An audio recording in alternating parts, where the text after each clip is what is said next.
Welcome back. Planning on selling your home this year? Do you have questions? Harvey Blankfeld and Las Vegas Real Estate Now, who is sponsoring this segment, they have the answers. Welcome back, Harvey. Good to see you, buddy. Thanks for having me back. Hey, listen, before we start, Yes. I got to say, I'm sorry I didn't bring any whiskey because you had champagne, you had beer. Yep. Whiskey would have been the trifecta. I'm sorry. It's 3:40. We got 20 minutes. All right, You're a connected man. Make some calls. I'll work on it. What should I consider if I'm selling my home this year? What's the main thing I should consider? Okay, always the consideration is sometimes it's time versus money because they're inversely proportional. The more time it takes, the more money you get sometimes. So you want to think about, do I want to sell to an iBuyer, an institutional buyer, one of those big companies that advertises on TV for an easy sale? Or do I want to take a more traditional method and get a bigger return, a bigger check at close of escrow? Those are two big questions you have to answer right off the bat. Well, I want a bigger check.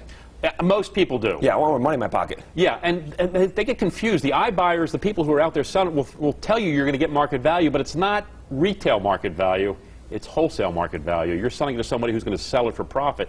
So they got to make some money somehow. So there's got to be a gap there. Well, if someone's thinking about selling their home right now, should they sit on it a little bit longer? Is the prices, value still going up, or we've kind of plateaued? Good question. You know, we're still going up. As a matter of fact, I just looked at the stats this week. The inventory dropped again. So we've got, it's a strong seller's market. It should continue to be so. But I don't know that a seller or a buyer should wait for market conditions because it's always about your own personal individual needs. If you need or want to sell now, go ahead and sell because you'll be able to take advantage of that on the buy. If you wait to sell for a bigger price down, you're going to pay a bigger price later on the buy also. Okay. If someone's selling their home, do you have to be out by a certain date? Is there 30 days, 90 days? Can you write in the clause, like, listen, I want to sell my home, but I want to be in it until June? Can you do that? The good news right now is you could write at least some extension. Now, some lenders don't like to go beyond 90 days, I believe, is the limit that they like to allow a seller to stay in home after close of escrow. But you can do that, and sometimes the buyer will let you stay there for free. Sometimes they want a per diem, a little bit of rent back because they're starting to pay mortgages and such.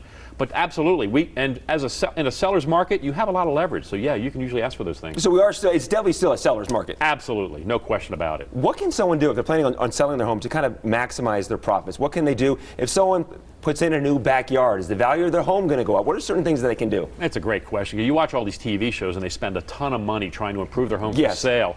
I don't think you need to do all those things. You do some things. Make sure, first of all, the home is clean.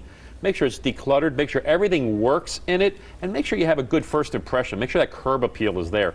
You do those things and you're going to get maximum dollars. Now, as you as a realtor and you go up to, I'm selling my home, and you pull up and you realize there's a couple things I could tweak, do you point that out and say, listen, maybe you should trim that grass before we... Absolutely. When you hire me as your realtor, and you hire any good realtor, they're going to go through the home and tell you what they think you need to do to maximize your value and the impact on that value. Sometimes a coat of paint, although it might cost a few $1,000s, might return $10,000 in the sale price. So it depends upon the item in the house. Each deal is different. The stories that I hear, people coming in from California and buying homes with cash, is that actually happening right now? Absolutely happening. A lot of people from California, a lot of people from all over the country, but especially California.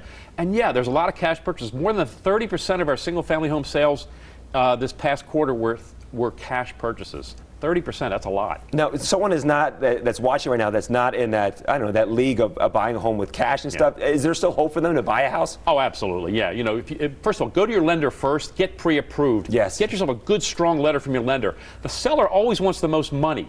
So a cash buyer may have an advantage in terms of the terms of the loan of the purchase. But even if you have a loan and you can offer them a little bit more money, that check at close of escrow is really important to sellers. I love it. Harry, you're so informative. We appreciate it so much. My pleasure. Always happy to be here. Love it. Harvey, thank you so much. And thank you to Las Vegas Real Estate Now for sponsoring this segment. For more information, give them a call at 702-203-1165 or visit LasVegasRealEstateRadio.com. Jillian, over to you.